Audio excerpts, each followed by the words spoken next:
Hello, everyone. Welcome to today's research seminar. Our speaker today is Ania Pietrowska. Ania is co-founder and head of research at Nym Technologies, where she contributes to the R&D of the Nym infrastructure. Her research interests span several aspects of security, privacy-enhancing technologies, and distributed systems and anonymous communication, such as onion routing, mixed networks, and peer-to-peer. She's also interested in blockchain technologies, particularly in the context of the privacy of cryptocurrencies. Ania, it's really great to have you here today. I'll let you take it from here. Thanks so much, everyone. Thank you for inviting me. So I thought that for this talk, I'll maybe introduce Nym and what we're doing a little bit more in detail. So Nym is a company which was funded around 2019. And it's a privacy startup. So our main goal is privacy. And what we are doing is we're building a privacy enhancing infrastructure in which you can plug various applications and services in order to provide better privacy for their users. And the Nym network is built of two main components. There is the Nym Mix network, which is the anonymous communication network, which provides you privacy at the network layer. And there are also the Nym credentials. These are anonymous credentials, also known as selective disclosure credentials, which are used in order to prove your right to use a certain service. They're used to have access control and so on. So let's start with the Nym Mix network. I will explain you a little bit what it is, what it does, and so on. And then I'm gonna jump to the Nym credentials, and at the end I will show you like a high-level overview of how those two combine together. So I don't know how familiar you are with the concept of anonymous communication and why it is important, but in general, every operation which you do online, every single type of communication, whether it's visiting a website, communicating over internet, doing some cryptocurrency transactions and so on, you are leaving a kind of a digital fingerprint at the network layer. So even if you're using VPNs, for example, or you use end-to-end encryption to hide the content of your communication, or you use more privacy-oriented cryptocurrencies, all of those privacy-enhancing solutions still leave the network layer unsecured. So at the network layer, whoever is observing it, any type of adversary, they can see the metadata of your communication. And the metadata is really everything but the content. So it can be the information with whom you're communicating or how often, what is the flow of the communication. So for example, if I'm visiting a certain website, what do I do next, and so on. And several, bombshell stories as well as research showed that this metadata is very sensitive, and it leaks a lot of sensitive information about the users, which at the end can be used to create a very detailed profile of the users and target them.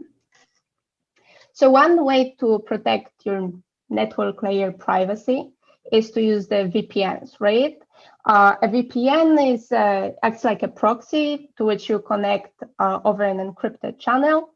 And if you want to access a certain website or application, you can do it via the VPN proxy. And that from the perspective of the web server or the service provider which you're accessing, they can't see your IP address, but they can see the IP address of the VPN proxy. Now, this is a good thing to start with your network privacy, but the VPNs, the centralized VPNs have two main drawbacks. The first one is that the VPN proxy acts as a trusted point and a single point of failure. So it means that vis-a-vis the VPN provider, you're not anonymous. The VPN provider can tell which website or services you're accessing. So you have to trust them that they won't share the log information with anyone else, any third party, which is always a problem. The second drawback of centralized VPNs is that despite the fact that they, kind of allow you to hide your IP from the web server or the service provider which you're trying to access, they're not resistant against traffic analysis. So it means if you have an adversary who is observing your connection to the VPN provider and then the connection of the VPN provider to the open web, they can still link your communication based on the size of the packets or the timing and so on. So you're not really gaining anonymity if you're using VPNs. Another solution is onion routing or Tor. So Tor skips the problem of centralized point of trust, and the traffic via Tor is routed via multiple hubs. So you have a network of relays, and in order to access a certain web server, you open a circuit. So a circuit is like a long-term relation with a few selected relays from the network. So you pick the entry node, the middle node, and the relay, and all your traffic is onion encrypted and routed through those nodes. The onion encryption ensures that even if one or two of those nodes are malicious and are trying to do some surveillance or your communication, they can't really tell with whom you're communicating because each node knows only the predecessor and the successor. So this is much better anonymity than what the VPNs are providing. However, as long line of research has showed, Tor also has a few limitations. So the first problem is that despite this multi-hop routing of the packets and the onion encryption, we still don't have resistance to traffic analysis. So any adversary who is able to control, for example, the entry and an exit node of the Tor circuit, or is able even to observe the entire network, the Tor network, and look at all the links between relays, will be able to very easily correlate the communication because Tor is not changing the timing of the packet. So you can still do the end-to-end correlation based on the timing and the flow of the stream which is going through the circuit. The second problem is that the exit nodes in Tor take the responsibility of the traffic they're routing, which means they might be held liable for any inappropriate content or accessing any inappropriate web servers. So this is a problem because the exit nodes, they act just as relays, but despite that, they still can be held responsible for the traffic and face any legal actions.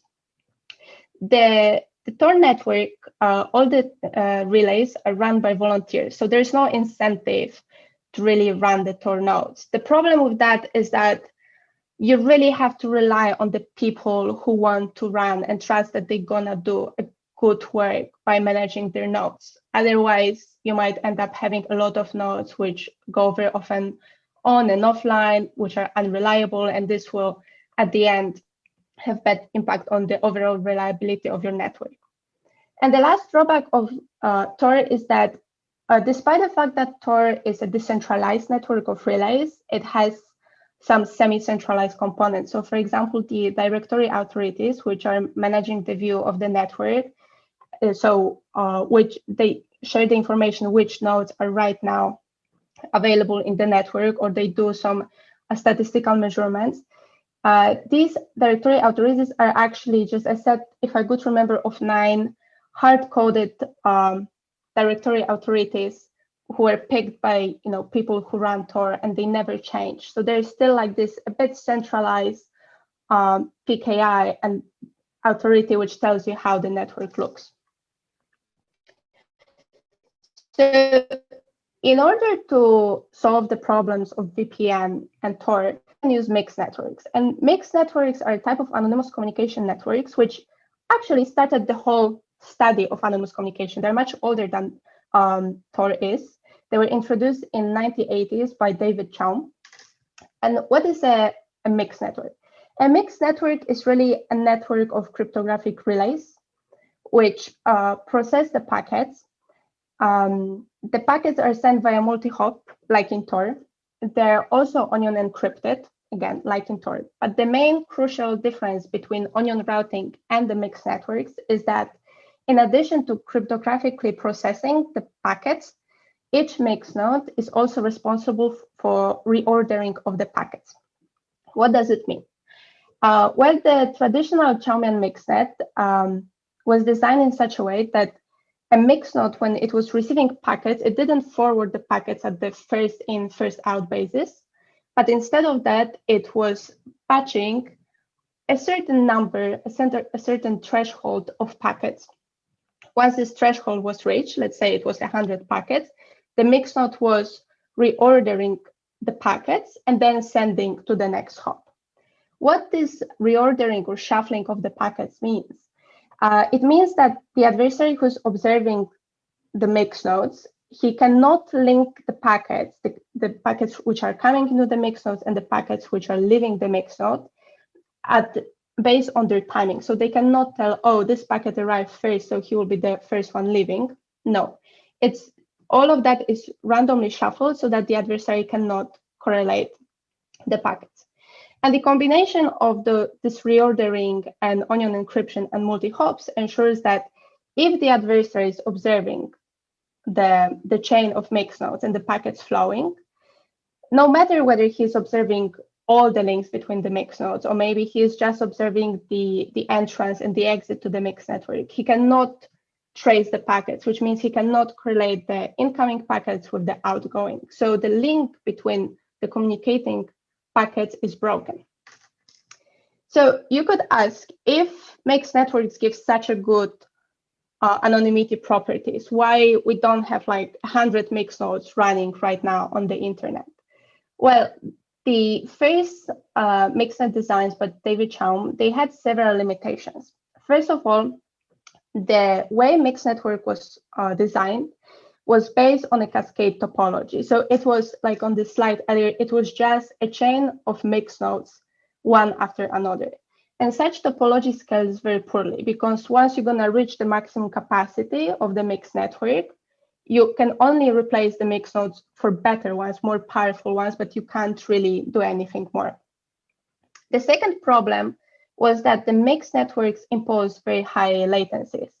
That was due to the fact that the onion encryption was using public key operations, which were expensive. And more importantly, what had very bad impact on latency was this mixing technique, so this batching technique. The sender could never predict in which batch his packets will be processed. So the senders couldn't estimate what will be the end-to-end latency of their packets. So if the amount of traffic in the network was low, you could wait minutes or even hours in order to reach that threshold of packets per each mix, which was required before processing the packets, reordering them, and flashing.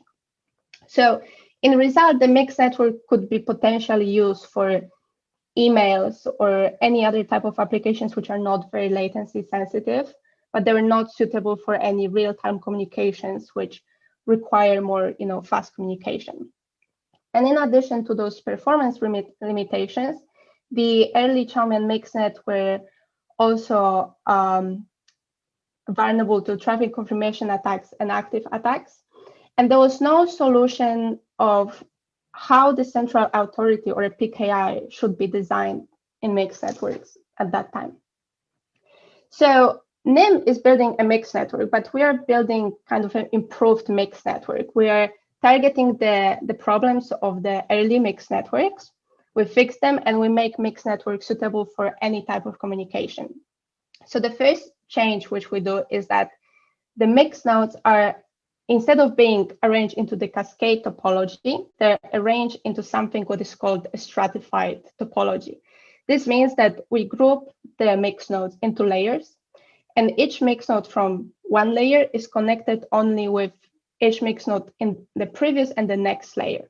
And the traffic is always flowing from the first to the last layer. So in that case, on this slide, it's gonna be that the packets are flowing from layer 1 to layer 2 and layer 3.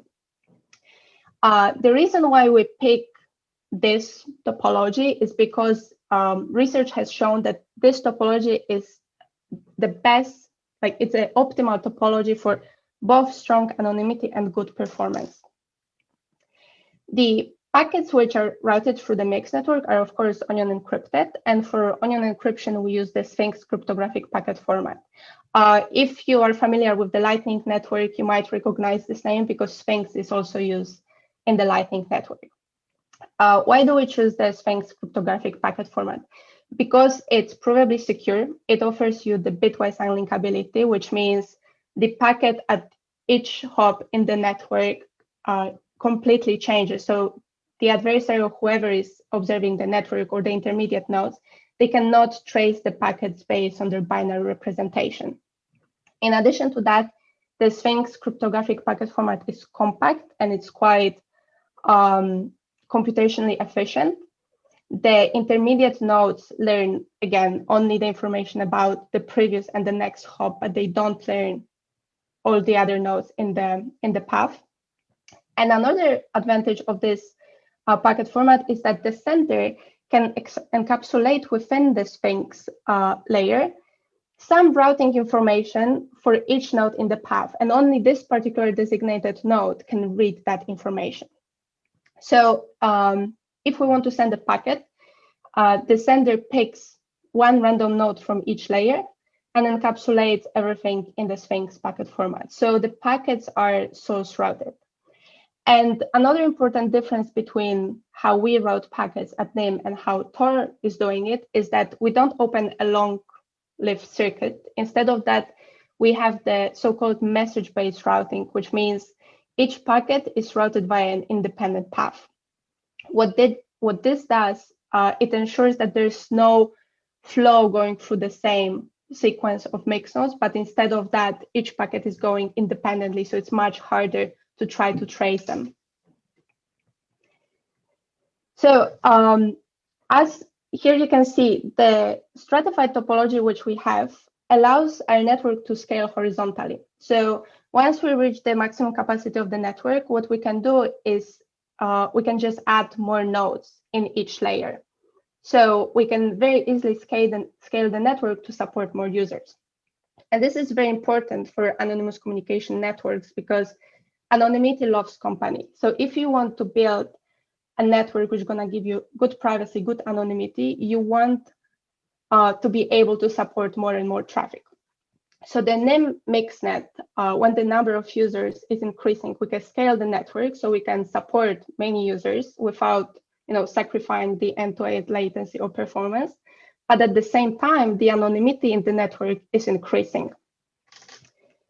For a comparison, you can think about the peer-to-peer network. A peer-to-peer network is a network which scales very nicely, but it doesn't give you very strong anonymity because although the network scales, it becomes more and more sparse. So you're losing this concept of a lot of packets being mixed together.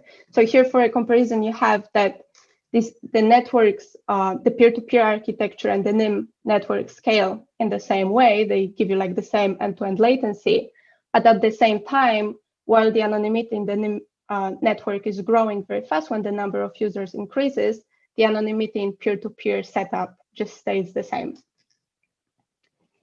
The second change, comparing to the traditional Chaumian mixnet, is the mixing technique. So I've mentioned that the first mix network used something called the batch and reorder technique. So the mix node had to wait to gather a certain number of packets before processing them, reordering them, and then forwarding to the next hop. We use a different mixing technique. It's called the continuous time mixing technique. What it means is that the mix nodes are not batching the packets, but instead of that, they're delaying the packets. So when the sender is sending a packet, for each hop in the path, the sender randomly picks some small delay. And the delay is selected from the exponential distribution. And this delay is then encapsulated within the Sphinx packet format. So once a mix node receives a packet, he strips a layer of encryption and he can see the delay. So he sees the information, how long should I keep this packet? And this mixing technique has a few very important properties. First of all, the sender can estimate the end-to-end latency of the packet. So they can tell, more or less how long it should take my packets to reach their destination. This is very useful because it allows to introduce acknowledgements, for example, and keep the network reliable. So we can try to, ensure that we have a mechanism to make sure that the network is reliable. The second property is that the sender is picking the delays from the exponential distribution. The exponential distribution is defined by its mean parameter. So if we want to support applications which, they're good with tolerating some higher latencies, we just pick a higher mean parameter for the exponential distribution. But if we want to use applications which are very latency sensitive, we can pick a lower parameter for the exponential distribution. What it means is that the sender is in control of how long the delays which he will pick will take. So thanks to this tunable property of the exponential distribution, we can support both high latency and low latency applications. And the third important property is that in the batch and reorder mixing technique, the size, this threshold which I've mentioned, the threshold of packets which the mix node had to gather, was ultimately your anonymity set. So if you said, I want to wait until I will gather 1,000 packets, your anonymity set was only those 1,000 packets. The mixing technique which we use, because we use the exponential distribution, has a property called memoryless property. This property simply means that the past has no bearing on the future.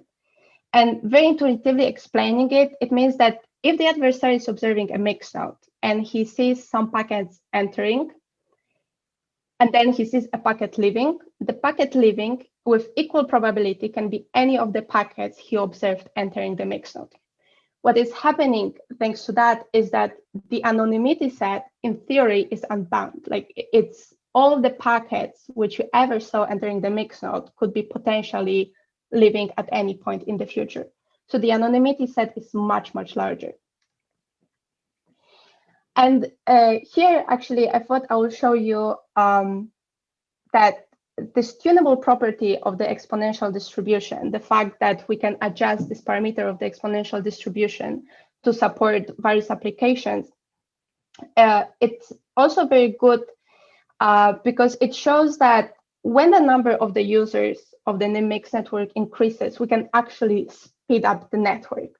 What does it mean? It means that if we have some desired anonymity, which we want to achieve, when the number of users increases, we can tune down the delay which is needed to achieve that anonymity. So for example, if we have 100 users in the network, to get the desired anonymity, we would need around 10 seconds per each mix node of delay.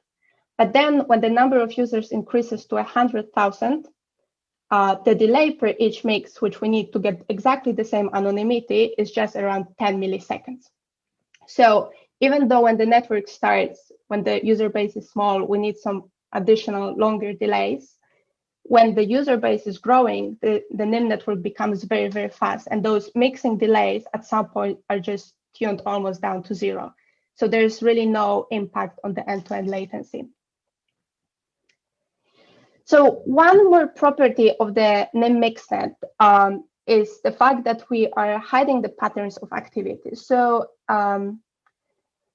despite the onion encryption and the delaying or the mixing at each mix node, another attack which can happen is that if the adversary is observing the users who are using the network and he sees a sudden burst of communication from Alice, so he suddenly sees that Alice is sending a lot of packets, and at the same time he sees that Bob is receiving a lot of packets, he can do the end-to-end confirmation attack. So he simply only observes the communicating patterns of the users and tries to correlate them.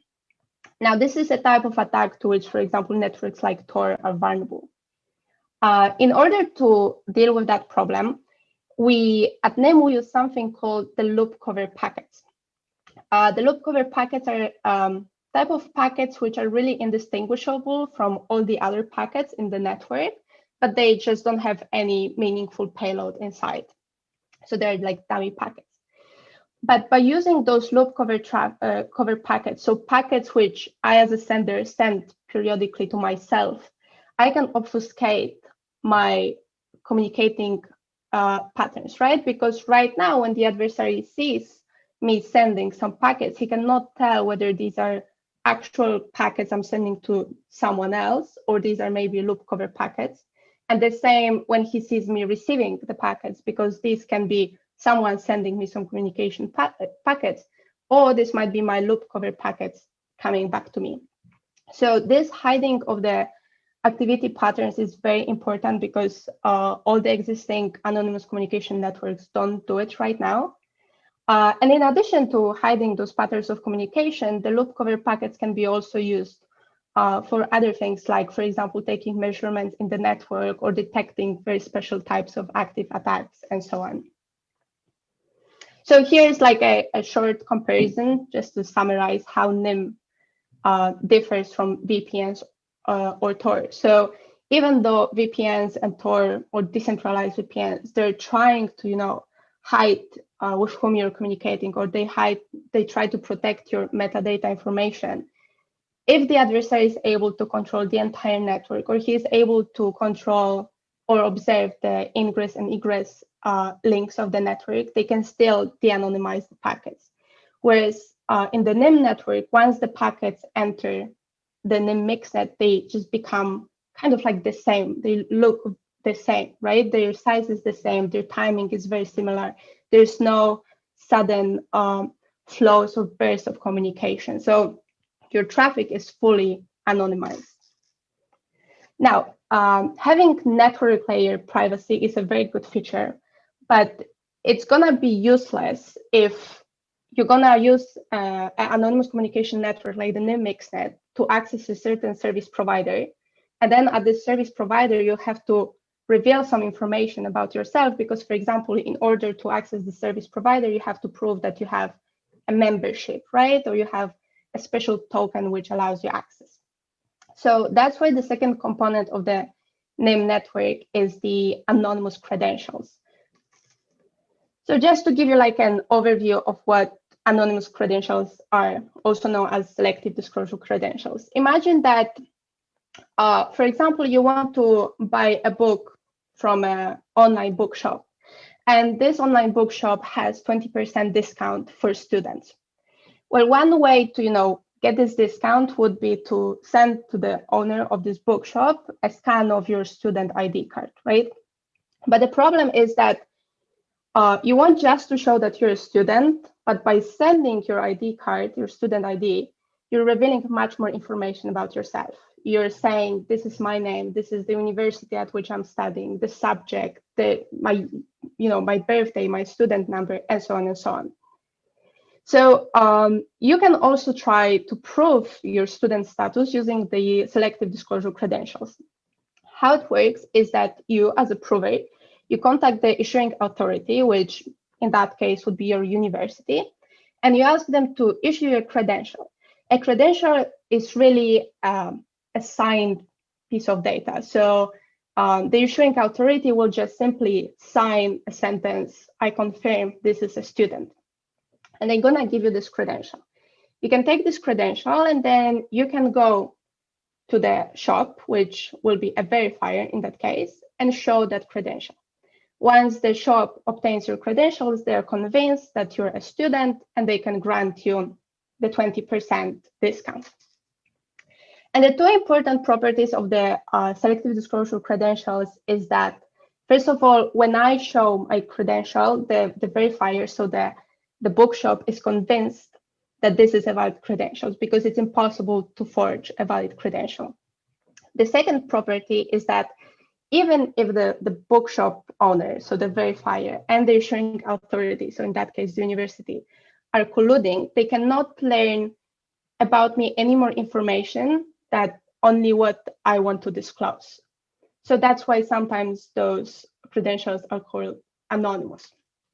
But the selective disclosure credentials, as we know them, have one main drawback. All the designs used so far throughout the research had only a single issuing authority. So you kind of you had this central point of trust again. You had to trust that this issuing authority will be behaving honestly, won't be forging any credentials, won't be denying any credentials, and so on.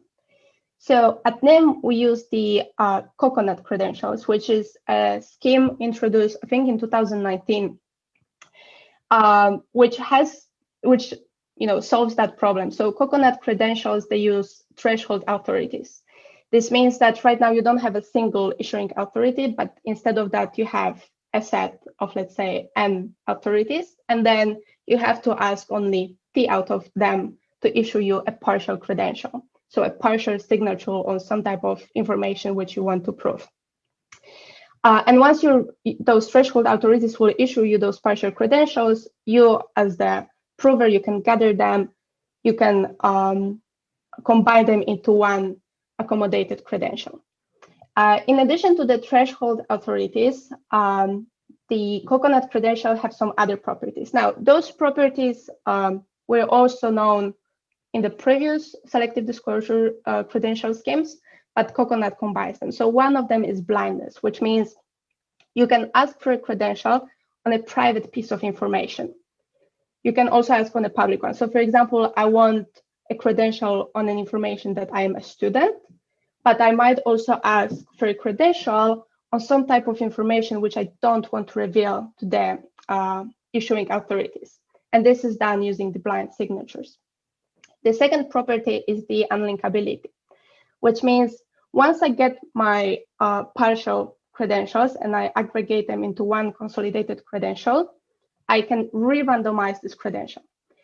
What it gives me is that this credential is still valid, but once I go to show it to someone else, they cannot link this credential to the one which was issued to me by the issuing authorities. So if the issuing authorities are colluding with whoever is the verifier, they cannot link the credential which I obtained and showed that it's coming from me. The next property is that the Coconut credentials, they don't, to issue the partial credentials, the authorities don't need to interact together. So the only moment at which they will be interacting is like the early setup, which they're generating all the keys, all the key generation between the authorities. But other than that, they don't have to communicate or exchange any information in order to issue the partial credentials. And the Coconut credentials are also quite efficient, so they don't take much time. So now, how does both of those components combine together? So imagine that you have your favorite service provider, which is enabling Nym, and you would like to access it. So what you do is you go to the validators, which are acting as the issuing authorities at the same time, and you ask them to issue you a certain credential. Now, the credentials which we have by default at Nym are the bandwidth credentials and the service credentials. What the bandwidth credential says is that you are allowed to use the mixed network. And allowed means that you deposited a certain amount of tokens into the Nym blockchain as a payment for using the Nym network. So you go and you do the validators, you prove that you did pay in order to access the network, and they issue you a bandwidth credential. You then take this bandwidth credential, you go to the gateway, which is kind of like an entry proxy into the network, and the gateway verifies that this credential is indeed valid, so that indeed you did pay in order to access the Nym network. Now, your request to your favorite service provider is routed via the Nym mixed network, which means once the service provider receives your request, he cannot tell that you is you because they don't know your IP address. And also the credential, which you're going to show them in order to access their service, is re-randomized. So you're routing your request to the service provider via the mixed network. The service provider is obtaining your request and can now then provide you the whatever service you want.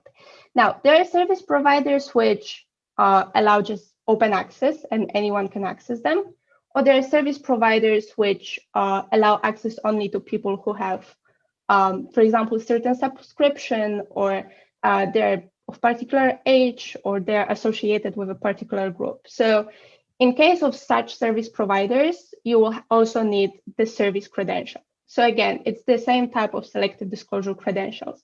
You will have to obtain the service credential from the validators, for example, proving that I paid the subscription, or I am older than 18 years old, or I am associated with, Nym company, and so on.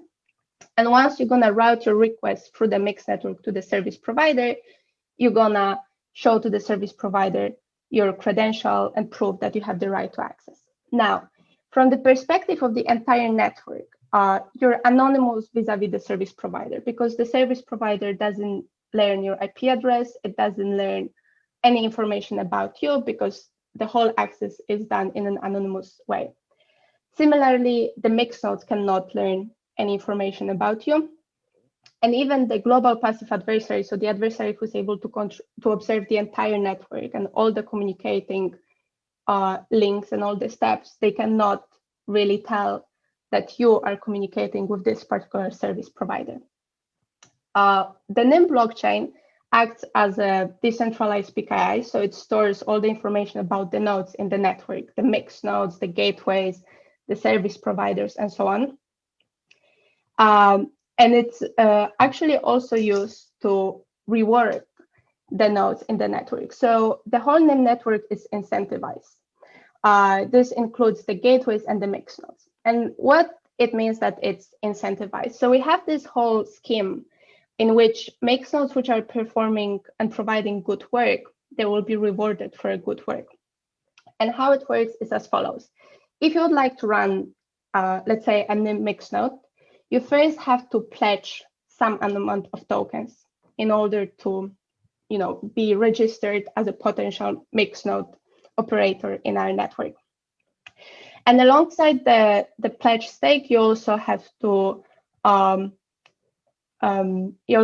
inform what will be your processing capacity. So what do you think will be the work which you can contribute to the network?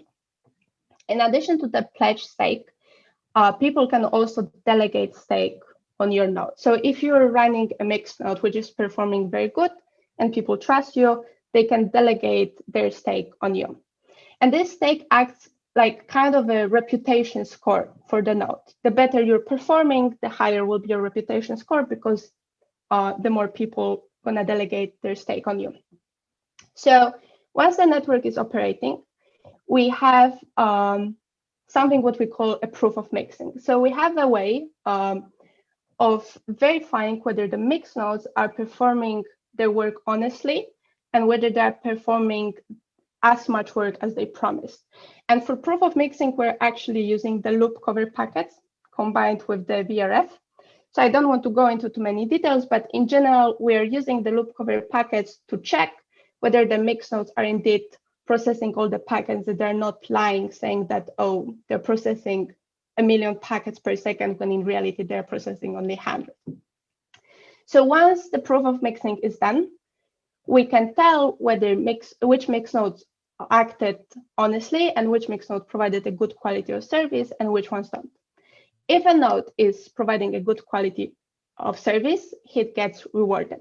Once he gets rewarded, he can take a little bit of the reward for itself and then share the rest of the rewards for its stakeholders. So the stakeholders will be happy and the node will keep its reputation, or its reputation will be growing. But when the mixed nodes are not providing a good quality of service, what's going to happen is that they won't earn enough rewards. Once you don't earn enough rewards, you don't have rewards to give to your stakeholders, so they start to leave and they go to delegate their stake on some other nodes. And in result, your reputation score is just dropping. Once your reputation score starts to drop, you just won't make it into the network, because the nodes are selected into the network based on the reputation score. So it's like, a sorted list, and we only pick the best ones. So this is our way to incentivize the nodes to act honestly and to provide good work. Okay, so that's the overview of the Nym network. If you would like to know more, we have our documentation. So in the docs, you can actually check how to run a node in case you would like to join. All of our code base is open source, so feel free to go check it out. You can visit our website.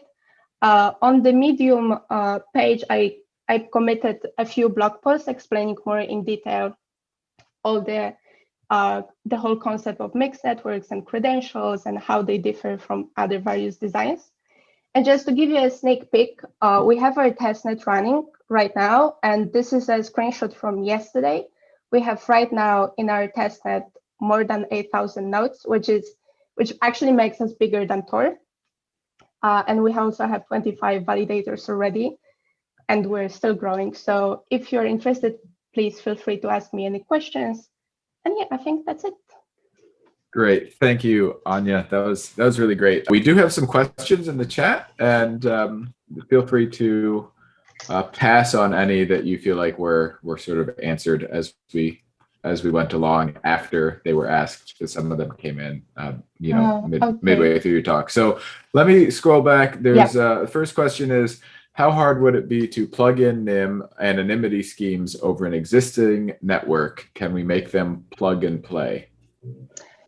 So Nym is like a whole network, right? So it's more, you're gonna plug in applications into Nym, not Nym into network. So for example, one thing which you can plug in is instant messaging application, right? So you can build a client which will be routing the messages over the Nym network. Another thing which you can plug in is like a wallet and a broadcast node, right? So you can change your wallet like for whatever cryptocurrency you want in such a way that it's not gonna send the transaction to the broadcast node, but instead it will first send it via Nym, and then a service provider at the other end of the Nym network will be a broadcast node, which will receive your transaction and will broadcast this into the cryptocurrency network. So the question was, how hard would it be to plug in? I mean, you just have to implement it. It's actually not very, very hard. Like, we have some folks in the community who are actively working on developing some type of wallets and messaging applications to do that. And we added the SOX 5 proxy to make people's life easier if they want to plug in some applications. So yeah, it's not really something very, very hard. But I'm not sure whether the question was about that or something else. I think there's some background to the question, as it came from one of our networks researchers who has been doing work on BitSwap and some peer-to-peer stuff. So yeah. I will let him, if he has more to expound upon, I will let him contact you via email or something. Yeah, sure, please do. So next question that came up in the chat was, how does the per user technical and infrastructure overhead scale relative to other topologies? Yeah, so the network is existing on its own. Like, the users don't really have to do anything because we have the Nym client developed, right? So whoever is the user, you can just combine your applications with the Nym client and just plug yourself into the whole Nym network. In terms of like the infrastructure overhead, because the topology scales horizontally, we don't really have any expectation in terms of like what should be the size of the nodes which you're gonna run. You can propose any type of powerful node you want, and it's gonna jump into the network because the nodes are arranged per layer. So like, the network scales horizontally, which means you can just add more nodes, or we can add more nodes once we're gonna need it. And it's the size of the infrastructure which you pick to run a node doesn't really matter in terms of whether you're going to make it into the network or not. Great. I'm going to jump down to assuming a network large enough for the mixing ordering induced latency to be 0, you still have hop network induced delays. Is inter-mix node latency taken into account for routing decisions? Yes. So, I mean, right now in the testnet, it's not. However, this is something what for the mainnet we'll be definitely considering, because, and this is something what we're discussing very broadly in our team. There's a lot of arguing happening because, of course, if I want to access a web server which is, let's say, in Berlin, and I am based in London, I don't want to pick a path which will go London, Brazil, South Africa, Australia, and Berlin, right? That's very bad for the latency. So it would be good to pick a path which is kind of latency optimized. However, this is also something what can very quickly backfire on anonymity, right? Because once your path is not truly uniformly selected, you kind of give some information to the adversary, right? So he knows that, oh, I should only, try to snoop on the nodes which are, for example, in Europe. But so we are having a lot of discussions like how to find an optimal solution for that. But for sure, the latency on the links, between the nodes will be taken into account when, picking the path to route the traffic. Yeah. So that I may have missed this in your presentation, but the user actually has the capability similar to a VPN where they can pick the nodes that things are routing through. So it can be done manually, or you can default to sort of to a default routing direction. Yeah, okay. Yeah, exactly. So like the default setup in the Nym client will be that the path is selected for you, following the algorithm, but there will be an option for any user to just pick its own nodes and just use them if they like. And is the selection, how specific does the selection of nodes, is it limited to sort of geographic region, or are there other qualifiers? So right now the selection is happening completely uniformly, but of course this won't really work in the mainnet. But what will be taken into account is the geolocation, a little bit the amount of stake. And we're also actually discussing whether capacity should be also something what will be taken into account or not. Awesome. And then someone messaged me privately a question about whether the actual user payment to an ISP can be in any way can compromise anonymity. Not really, because what is happening is the user is deposit the payment into some smart contract in the blockchain, and then he uses this payment as like, he generates a proof of this payment and he goes to the validators to ask for the credential. Now, the validators can issue the credential, and of course the user is contacting the validators directly, so they know its IP address. But what the user can do before showing a credential is re-randomize it. So when it's going through the mixed network, anonymizing itself, it's showing a credential which looks completely different. And there's no link between the shown credential with the issued credential and, the payment which was deposited in the smart contract. And if a user is, really scared about, can this payment leak any information about me? What they can do is that only for the first bandwidth credential, they will contact the validators directly, and they will, place the payment into the smart contract directly. But any next one, they can really do again via the mixed network, right? Okay, so that is it for questions in the chat. So I'll open it up to anyone who wants to pop in with a question directly. Yeah, go ahead. Yes, so I had the connections issues for half of the presentation. So if this has been answered, please feel free to skip it. A valid attack in order to achieve correlation in mixed nets is that the attacker fills the network with packets, and then the mixing threshold is achieved. The victim's packet are forwarded really fast, but since most of the packets are attacker's packets, then the attacker can really track the victim's packet. So I'm wondering if this also applies in Nym, and how do you counter these attacks?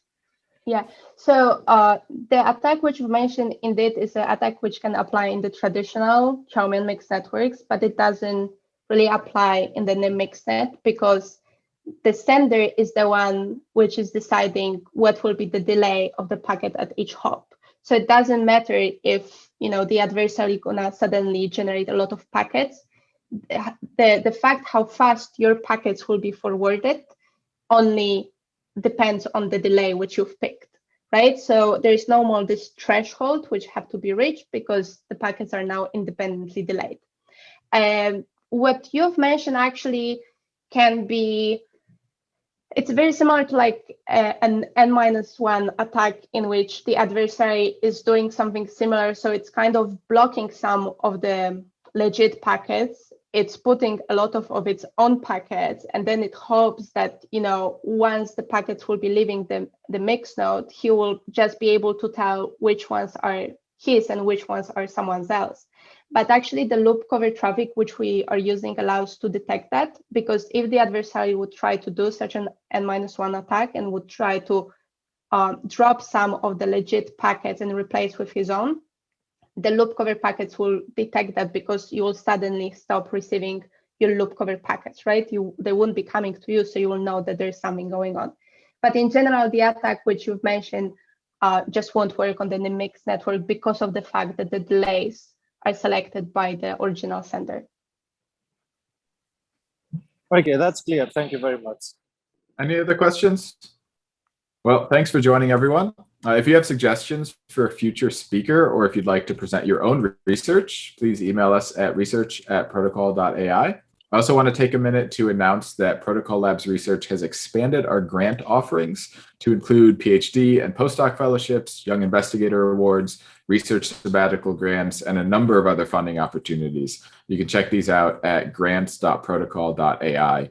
To stay informed of developments like this, sign up for our mailing list and just specify what types of emails you'd like to receive. The link to do this is in the description below. For those of you watching on YouTube, please remember to hit the like and subscribe buttons and share this video. Thanks for joining, everyone. We'll see you next time.